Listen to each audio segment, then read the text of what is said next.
ये जो है यूएन बॉडी है, ठीक है।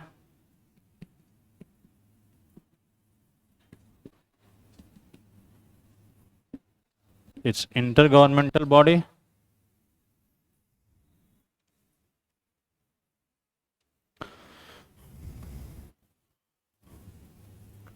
विद इन द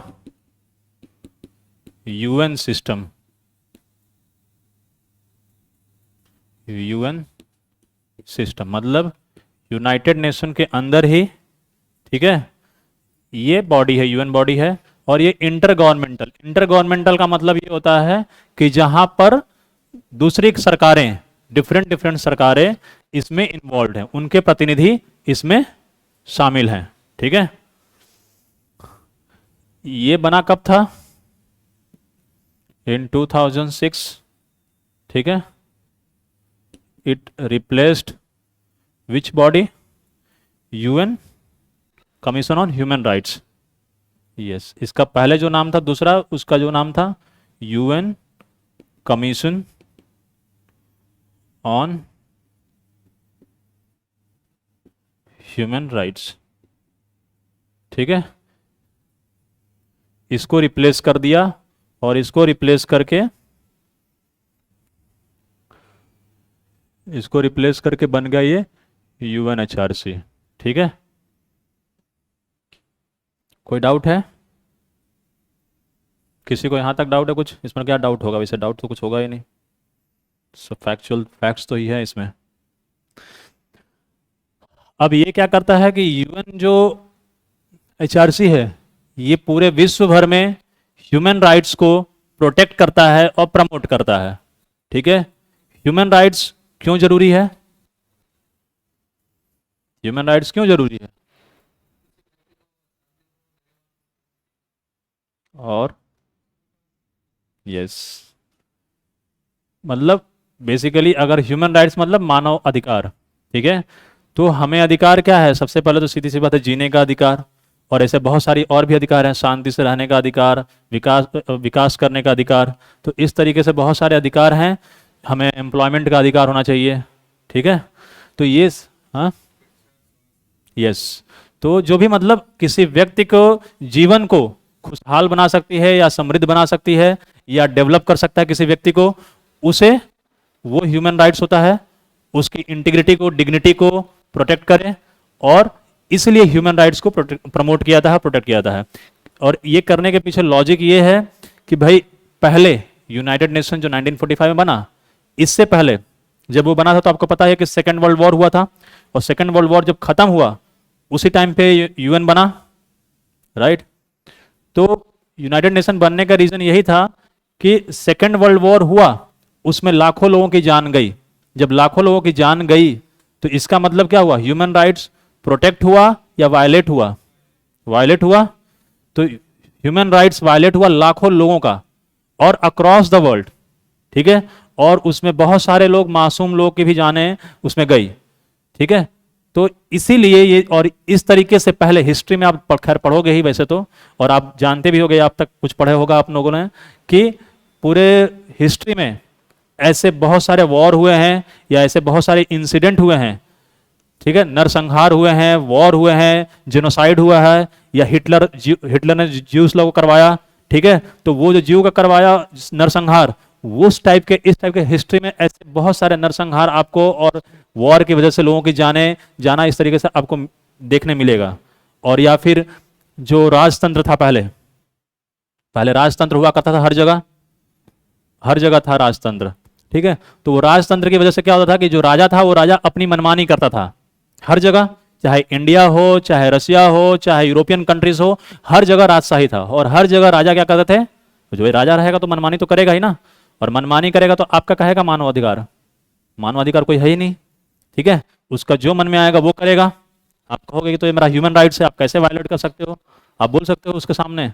नहीं, क्योंकि वही तो डिसाइड करेगा कि आपका क्या राइट है, और वो कह दिया कि ये आपका राइट नहीं है आज से, तो नहीं है। तो ये सारा सिस्टम पहले चलता था। तो इसीलिए, और इसकी वजह से बहुत सारा प्रॉब्लम हुआ, बहुत सारे लोगों का तबाही हुई। तो इस वजह से यूनाइटेड नेशन बना, और यूनाइटेड नेशन ने तब ये ह्यूमन राइट्स पे प्रमोट करना, प्रोटेक्ट करना शुरू किया। ठीक है, तो ह्यूमन राइट्स पे जो जोर दिया जाता है ना, आपको ये समझने की भी जरूरत है कि क्यों इतना जोर दिया जाता है। बस ऐसे ही मजा आता है लोगों को बोलने में, या कुछ अच्छा लगता है मतलब इसलिए बोलते हैं, या कुछ रीजन है, हर चीज के पीछे कुछ रीजन होता है, कुछ हिस्टोरिकल रीजन है, इसलिए ये सबके ह्यूमन राइट्स के ऊपर प्रमोट किया जाता है। क्योंकि अगर इसे आज प्रोटेक्ट नहीं करेंगे तो ये हो सकता है कि फिर से जो तानाशाही है फिर से आ जाए। ठीक है, और फिर से आपको जो आज राइट्स मिला हुआ है वो राइट्स फिर से खत्म होने में टाइम नहीं लगेगा। और दुनिया में अभी भी ऐसे बहुत सारे कंट्रीज हैं जहां पे लोगों को राइट्स नहीं है। ठीक है, हाँ, नॉर्थ कोरिया और ऐसे बहुत सारे कंट्रीज हैं, ठीक है, जहां पर तानाशाही है। अफ्रीका में कुछ कंट्रीज हैं, इवन साउथ अमेरिका में भी कुछ कंट्रीज हैं जहां पर तानाशाही है। ठीक है, जहां पर लोकतंत्र नहीं है। तो इवन जैसे रशिया में भी कुछ कंप्रोमाइज होते हैं, चाइना में भी कुछ कंप्रोमाइज होता है ह्यूमन राइट्स।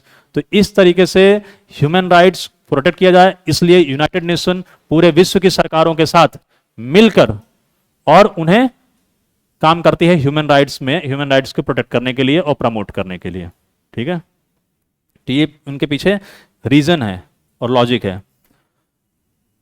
और एक चीज और है कि ह्यूमन राइट्स को जो यूरोपियन कंट्रीज हैं, खासकर यूरोपियन कंट्रीज आज के टाइम में ह्यूमन राइट्स के बारे में बहुत बात करते हैं। ठीक है, अगर आपको पता होगा तो इंडिया को वो लोग काफी टाइम क्रिटिसाइज करते हैं, आलोचना करते हैं कि इंडिया में ह्यूमन राइट्स वायलेट हो रहा है या ह्यूमन राइट्स प्रोटेक्ट नहीं हो रहा है। इस तरीके से वो लोग क्रिटिसाइज करते हैं। यूएस की कुछ एजेंसीज हैं वो करती हैं, या इवन यूरोपियन कंट्रीज, यूके वगैरह की कुछ एजेंसीज हैं या कमिटी हैं वो लोग करती हैं। तो ये सब करते हैं वो लोग। ठीक है, और वो लोग क्यों करते हैं, क्यों करते हैं वो लोग? हाँ, तो ज्यादा है लेकिन क्यों? आखिर आखिर वो लोग इतना, उन लोग इतना क्यों जो देना चाह रहे हैं?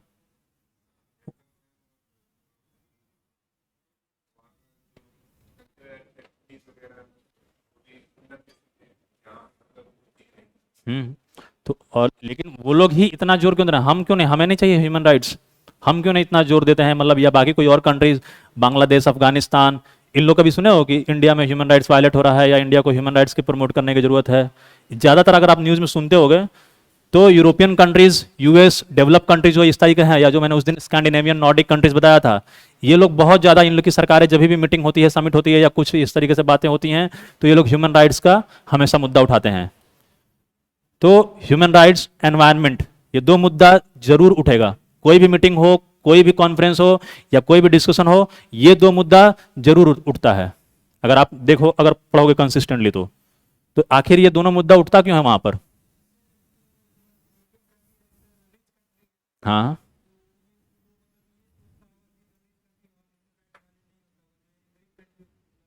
वहां होता होगा। हाँ, वहां उनके यहाँ पे नहीं होता है, तो वो लोग कहते हैं कि भाई हमारे यहाँ पे नहीं हो रहा, तुम लोग भी मत करो। हाँ, ओके। हाँ, हाँ, ये एक इकोनॉमिक एंगल हो सकता है। यस, और ये एक इकोनॉमिक एस्पेक्ट हो सकता है।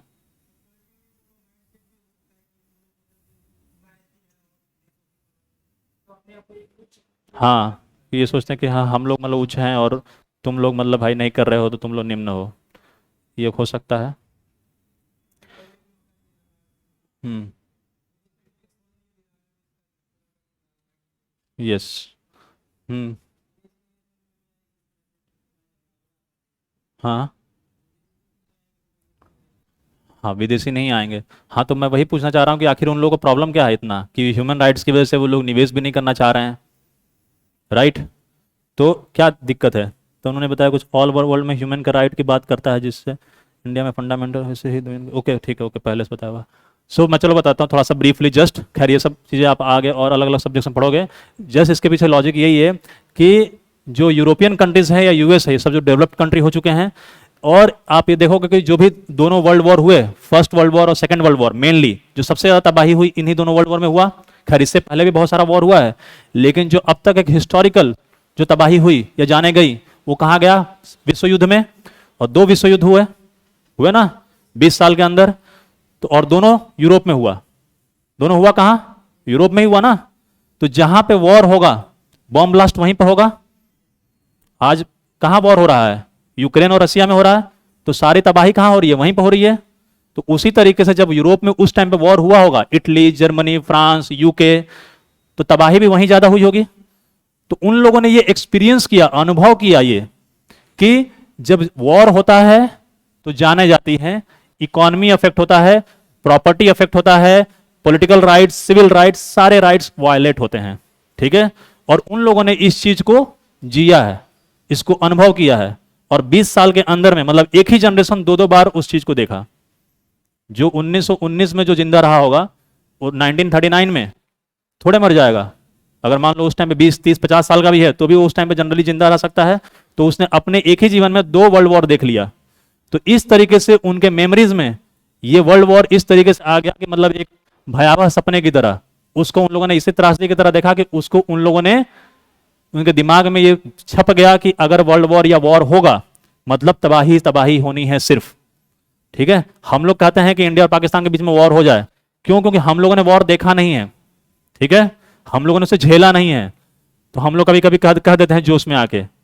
ठीक है, लेकिन जब जो लोग वॉर को झेलते हैं और इस तरीके की तबाही को, तो इसलिए वो लोग चाहते हैं कि भाई वॉर ना हो, शांति बनी रहे। तो इसीलिए उन लोगों का ह्यूमन राइट्स पे हमेशा ज्यादा जोर रहता है। ये एक one of the major reason है। ऑफ कोर्स इसके अलावा भी बहुत सारे रीजन है, लेकिन ये एक मेजर रीजन है। जैसे और दूसरा रीजन क्या है कि वो लोग का ये भी कहना भाई सोचना है, क्योंकि वो लोग डेवलप्ड हो चुके हैं, डेवलप्ड है तो उनकी इकोनॉमी, बिजनेस, उनको ट्रेडिंग हर जगह से करना है, उनका इन्वेस्टमेंट भी हर जगह है।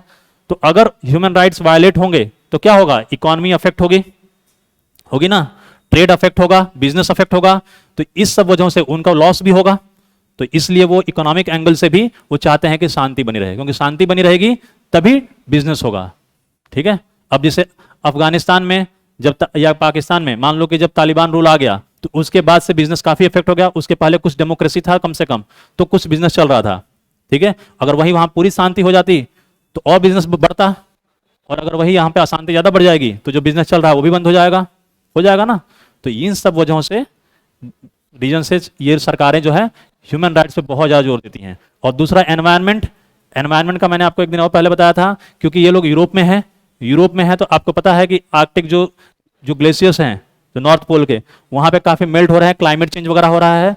और चूंकि इन लोगों ने इंडस्ट्रियलाइजेशन इतना कर दिया है पहले से 200 साल और 250 साल में, कि उनके यहाँ पे पोल्यूशन बहुत ज्यादा हो गया है। 200-250 साल में पोल्यूशन ज्यादा होने की वजह से उनको उसका भी नेगेटिव असर देखने ज्यादा मिल रहा है। और वो लोग यूरोपियन कंट्रीज में हैं तो उन लोग पहले इससे अफेक्ट होंगे, ज्यादा अफेक्ट होंगे, क्योंकि ग्लेशियर्स वहां से मेल्ट होगा तो उनका सी लेवल राइज होगा तो उनको सबसे पहले असर होगा। तो इसलिए उनको खतरा और ज्यादा है। तो इसलिए भी वो लोग एनवायरनमेंट में ज्यादा फोकस करते हैं। तो ये भी एक एंगल है। ठीक है, तो मैंने आपको जस्ट ब्रीफली बता दिया कि क्या रीजन होते हैं। तो चलो, तो ये तो यूएनएचआरसी ये न्यूज में क्यों है? क्योंकि रशिया ने, आपको पता था कि रशिया ने क्या किया कि यूक्रेन में जो वॉर चल रहा है, तो यूक्रेन में एक बुका करके सिटी है, बुका। ठीक है, सुना है क्या हुआ था बुका में? आम नागरिक को मारा गया था। यस, जब यूक्रेन, ऐसा कहा गया, ऐसा न्यूज में आया है, अगर यूरोप वाले चाहते हैं कि वॉर ना हो तो यूक्रेन को मिलिट्री इक्विपमेंट से, हाँ हाँ, यस, और उसके बाद उसको सस्पेंड किया गया। यस, तो उन्होंने कहा अगर यूरोप वाले चाहते हैं कि वॉर ना हो तो यूएसए यूक्रेन को मिलिट्री इक्विपमेंट क्यों सप्लाई कर रहा है? क्योंकि इसके पीछे बहुत सारे रीजंस हैं। वो लोग चाहते हैं कि वॉर ना हो, लेकिन वो ये भी चाहते हैं कि उनका जो मिलिट्री इक्विपमेंट है वो बिके भी। ठीक है, मतलब वॉर नहीं चाहते हैं लेकिन डर बना के रखना चाहते हैं, क्योंकि जब डर रहेगा तभी तो लोग हथियार खरीदेंगे ना। और यूक्रेन के पीछे सप्लाई करने के पीछे रीजन ये है कि ऑलरेडी वॉर स्टार्टेड है। जब ऑलरेडी वॉर चल रहा है तो अगर ये लोग यूक्रेन को सपोर्ट नहीं करेंगे तो क्या होगा? यूक्रेन पे रशिया कब्जा हो जाएगा, और यूक्रेन पे रशिया कब्जा हो गया तो यूक्रेन जो कि यूएस और यूरोपियन कंट्रीज को सपोर्ट करता है वहां पर भी रशिया आ जाएगा, और ब्लैक सी रीजन पे पूरा रशिया कब्जा हो जाएगा। तो यूरोपियन कंट्रीज जो यूके वगैरह है उन लोगों के लिए खतरा बढ़ सकता है। तो इसलिए लोग चाहते हैं कि यूक्रेन ना हारे, इसलिए भी एक रीजन है। ठीक है, तो बुका किलिंग ये न्यूज में इसलिए था कि जो बुका सिटी है, ठीक है, कहां पर? In Ukraine. और यहां पर क्या हुआ? बुका में जो मैसेकर ठीक है, मैसेकर हुआ और मैसेकर हुआ और नरसंहार जिसे कहते हो आप, ठीक है, या बुका किलिंग जिसे कहा जाता है। तो यहां पर हुआ क्या कि वहां जब रशियन सोल्जर्स जो वहां पर आए थे, तो ऐसा मीडिया में न्यूज आया कि वहां पर के जो नागरिक थे, जो सिटीजन्स थे, उन लोगों के हाथ को पीछे उन लोगों ने बांध दिया पहले, ठीक है, हाथों को सबको पीछे बांध दिया और बांधने के बाद सबको गोली मारा, ठीक है। और गोली मार के जब वहां पर जो कब्र थी वहां पर सब जब उसको खोदा गया और सब जब लाशें, काफी सारी लाशें वहां से निकली, तो ये एक तरह से क्या हुआ, नरसंहार हुआ, ठीक है। तो ये इसलिए रसिया का आलोचना हुई कि आपने नागरिकों को इस तरीके से मतलब बेसिकली जानबूझ के मारा है, क्योंकि अगर हाथ बांध के अगर किसी की लाशें मिल रही है तो इसका मतलब क्या है, जानबूझ के आप मार रहे हो किसी को, ठीक है। तो इसलिए ये क्या हो गया, मानवाधिकार का उल्लंघन हुआ ना। ऑनलाइन वाले आ रहा है, वीडियो आ रहा है, ओके ओके, ठीक, ओके फाइन, नो प्रॉब्लम। हाँ, यूएनजीए में इलेक्शन होता है, यूनाइटेड नेशन जनरल असेंबली जो है उसमें इलेक्शन होता है, और फिर उसमें जब वोटिंग होती है उसके बाद तब मेंबर इलेक्ट होते हैं, ठीक है। मैं लिखवा देता हूँ लोगों को, इतना लिख लिया आप लोगों ने।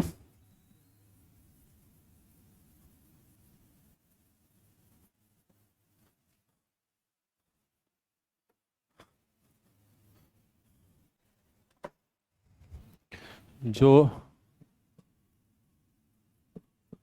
इलेक्शन होता है वो बाय मेजॉरिटी इन यूएनजीए, मतलब यूनाइटेड नेशन जनरल असेंबली,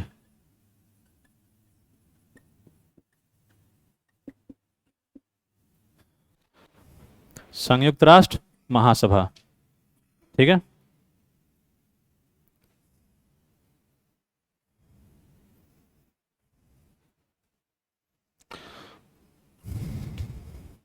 और रसिया वाला पॉइंट क्या था, ओह, आप लोगों को नहीं दिखा था क्या तनु, आप लोगों ने नहीं लिखा था वो,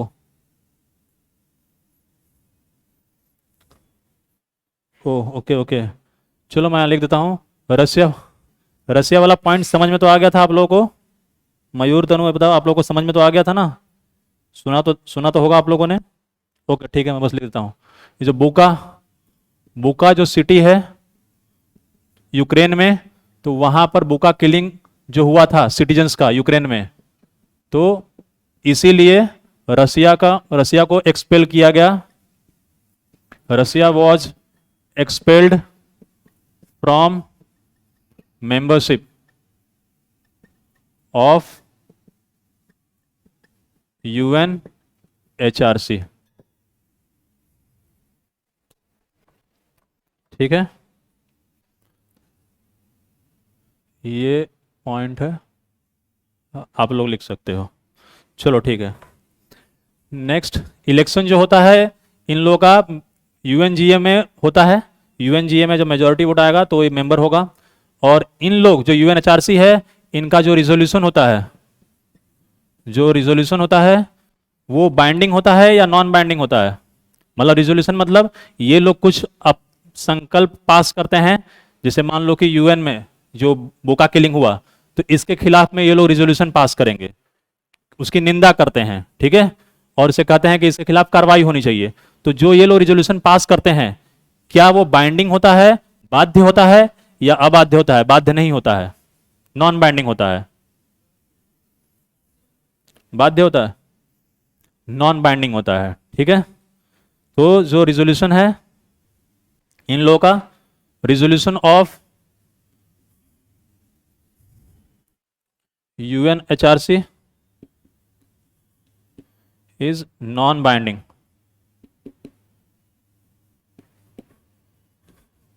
is non-binding on human rights issues, ठीक है।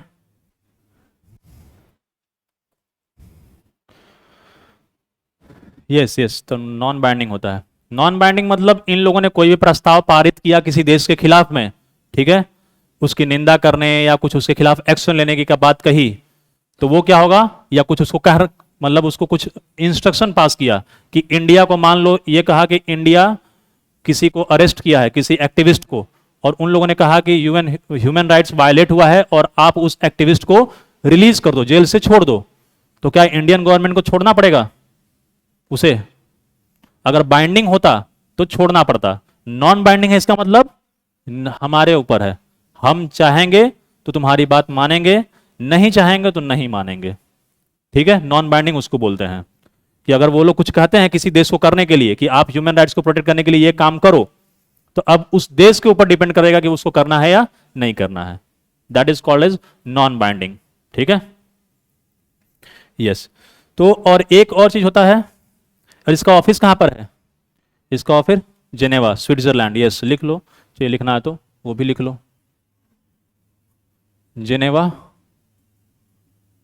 स्विट्जरलैंड में है, जहां पे यूएन का भी ऑफिस है, ठीक है, यहीं पर है। और एक होता है इसी से रिलेटेड OHCHR, सुना है? Office of the high commissioner for human rights. मैं ये दोनों पॉइंट को साथ में इसलिए डिस्कस कर रहा हूं क्योंकि बहुत कंफ्यूजन होता है कि UNHRC क्या है और office of the high commissioner for human rights क्या है, और दोनों ही न्यूज में आता है। कभी office of the human commissioner for human rights कुछ बोलेगा, ठीक है, ह्यूमन राइट्स के लिए, और कभी UNHRC बोलेगा, तो आपको समझ में नहीं आया कि ये दोनों ह्यूमन राइट्स के लिए दोनों कैसे बोल रहे हैं और दोनों अलग अलग फिर कैसे हैं, ठीक है। तो क्या होता है बताओ?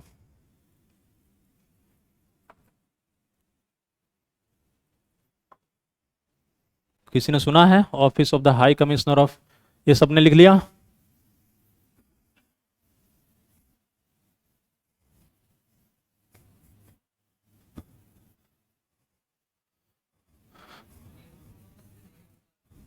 हाँ, नहीं, ये जैसे कि यूएन की बॉडी है, ठीक है, जैसे कि बाकी सब बॉडीज हैं उसी तरीके से बॉडी, स्पेशलाइज्ड एजेंसी नहीं है ये यूएन की खुद की बॉडी है, तो यूएन के नियम के हिसाब से काम करती है। ये ऑटोनॉमस होना मतलब अपना इंडिपेंडेंट काम करना, उस तरीके से ऑटोनॉमस नहीं है। यूएन के रूल सारे अप्लाई होंगे इसमें।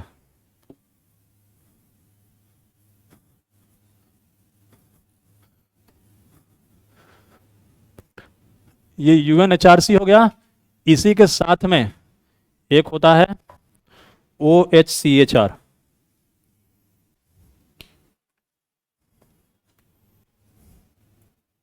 OHCHR, office of the high commissioner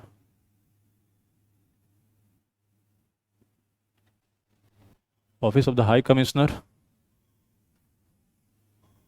for human rights.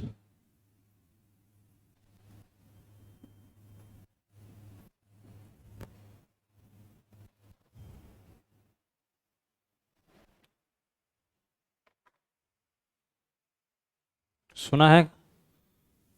नहीं सुने हो? देखो, United nation human rights council, परिषद, ठीक है, तो मानवाधिकार परिषद था, वो काउंसिल था। काउंसिल से समझ में आता है कि वो बॉडी है, मतलब उसमें मेंबर्स होंगे, ठीक है, कोई संस्था टाइप का हो गया, जैसे सिक्योरिटी काउंसिल है, ठीक है, सुरक्षा परिषद, उसी तरीके से ह्यूमन राइट्स काउंसिल है, इस तरीके से अलग अलग कोई संस्था हो गई, कोई विभाग हो गया, कोई ऑर्गेनाइजेशन हो गई बेसिकली। लेकिन ये जो है, ये क्या है? ऑफिस है, office of the high commissioner. High commissioner, high commissioner मतलब क्या होता है कि जो भी एक पोजीशन हो गया, डेजिग्नेशन हो गया, एक रैंक हो गया, ठीक है। हाई कमिश्नर मतलब किसी एक व्यक्ति की बात हो रही है, समझ में आ रहा है? कोई संस्था की बात नहीं हो रही है यहां पर, किसकी व्यक्ति को रैंक मिलेगा ना हाई कमिश्नर का, तो high commissioner for human right. तो जो high commissioner for human rights जो एक पोजीशन है, रैंक है, डेजिग्नेशन है यूनाइटेड नेशन में, तो वो एक इंडिविजुअल होता है। क्या होता है? ये इंडिविजुअल होता है, ये याद ध्यान रखना, ये दोनों में फर्क है। ये एक इंडिविजुअल है जिसका ये रैंक है, high commissioner for human rights. और वो क्या था? UNHRC, वो एक ऑर्गेनाइजेशन था, एक संस्था थी, एक परिषद था, ठीक है, काउंसिल थी। Got it? ये पहला फर्क हो गया। तो office of the high commissioner for human rights जो होता है, ये आपका काम करता है प्रिंसिपल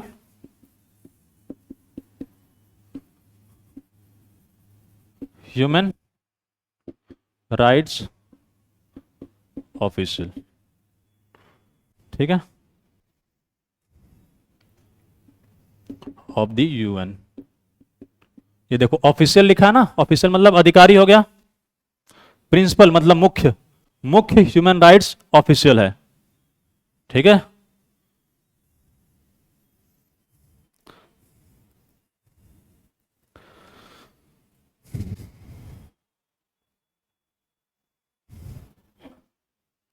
ये जो है अपॉइंटेड, कैसे अपॉइंट होता है, जब कोई व्यक्ति, कोई डेजिग्नेशन इंडिविजुअल का है तो ये इसको अपॉइंट करना पड़ता होगा ना। ये यूनाइटेड नेशन, संयुक्त राष्ट्र महासभा, संयुक्त राष्ट्र का ये एक ऑफिशियल है और जो कि मुख्य अधिकारी है, और ये अपॉइंट होता है, appointed by secretary general, secretary general of UN, ठीक है, एंड अप्रूव्ड बाय यूएनजीए।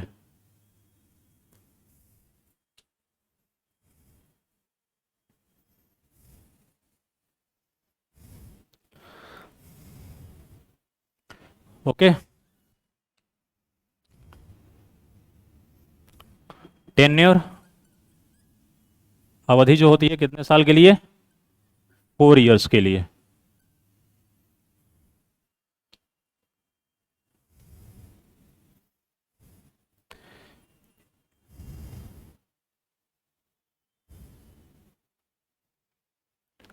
समझ में आ रहा है बात? ये एक ऑफिशियल है, यूएन ह्यूमन राइट्स ऑफिशियल है, एक इंडिविजुअल है, ठीक है, एक अधिकारी है ये, जो जिसे अपॉइंट कौन करता है, यूनाइटेड नेशन का पता है आपको, जो चीफ होता है उसे सेक्रेटरी जनरल कहते हैं, ठीक है, इतना तो आपको पता ही होगा। तो यूनाइटेड नेशन का जो मेन होता है, जो चीफ, उसे सेक्रेटरी जनरल कहा जाता है।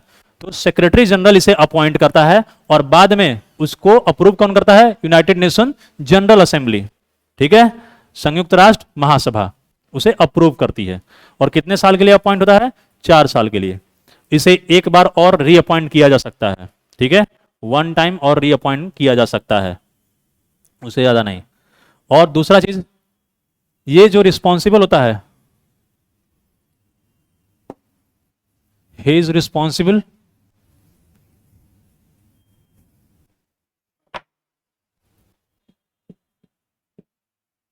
किसको रिस्पॉन्सिबल होगा, किसको रिपोर्टिंग करेगा, ये किसको रिपोर्ट करेगा, ये ऑफिसर है, अधिकारी है, तो किसी को तो रिपोर्ट उसको करना पड़ेगा ना। रिपोर्ट करने का मतलब होता है किसी के प्रति जवाबदेही, ठीक है। ओके, और बताओ। जनरल असेंबली को तो बाय लार्ज सब लोग होते हैं अपॉइंट, ठीक है, रिस्पॉन्सिबल, लेकिन इमीडिएट उसका बॉस कौन होगा, रिस्पॉन्सिबल और अकाउंटेबल टू सेक्रेटरी जनरल, क्योंकि वही अपॉइंट किया है और वो उसी को असिस्ट मेनली करता है, ठीक है, responsible to, accountable to secretary general.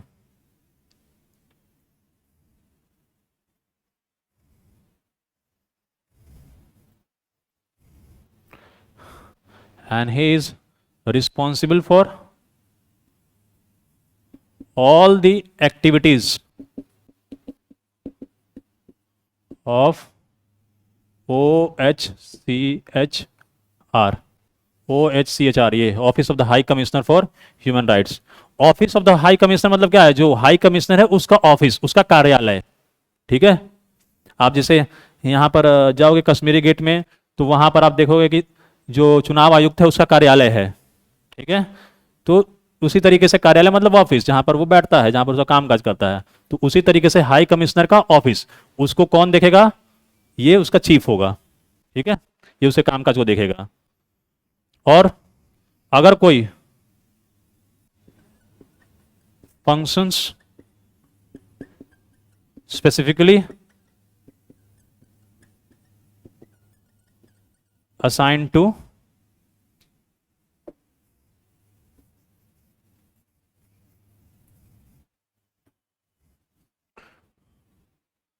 Him और हर,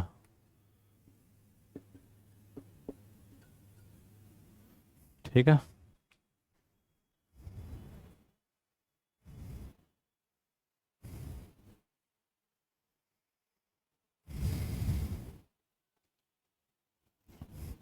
functions specially specifically assign to him और हर, या तो उसे सेक्रेटरी जनरल भी उसे कुछ काम कह सकता है, और कौन कर सकता है, यूनाइटेड नेशन जनरल असेंबली भी कर सकती है, ठीक है।